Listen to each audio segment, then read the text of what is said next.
শ্রী গণেশায় নমঃ। ওং নমঃ শিবায়। তো বন্ধুরা, আমি আমার এই ভিডিওতে খুবই সংক্ষিপ্ত আলোচনা করতে চলেছি।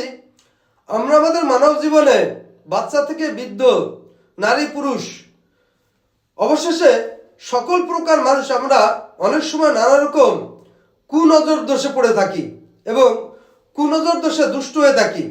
এর থেকে আমাদের শারীরিক মানসিক নানা রকম ক্ষয়ক্ষতিগ্রস্ত হতে থাকে এবং শারীরিক অসুস্থতা বৃদ্ধি পেতে থাকে।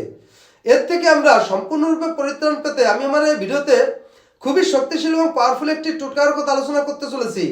এই টোটকাটি প্রয়োগ করতে পারলে সর্বপ্রকার কুনজর দোষ থেকে সম্পূর্ণরূপে পরিত্রাণ পেতে পারি এবং আরোগ্য লাভ করতে পারি। তো বন্ধুরা, সেই টোটকাটি হলো কিছু পরিমাণে কাঁচা রসুনের রস নিয়ে তার সঙ্গে হিং মিশিয়ে দুটোকে ভালো করে মিশাতে হবে।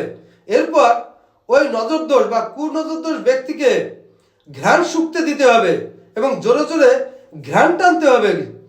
এই কাজটি করতে পারলে 100% ওই কুনজরদোষ ব্যক্তি সম্পূর্ণরূপে কুনজর থেকে সম্পূর্ণরূপে মুক্তি পেতে পারে এবং আরোগ্য লাভ পেতে পারে। তো বন্ধুরা, এই ছিল আমার এই ভিডিওর মূল সংক্ষিপ্ত আলোচনা। নমস্কার।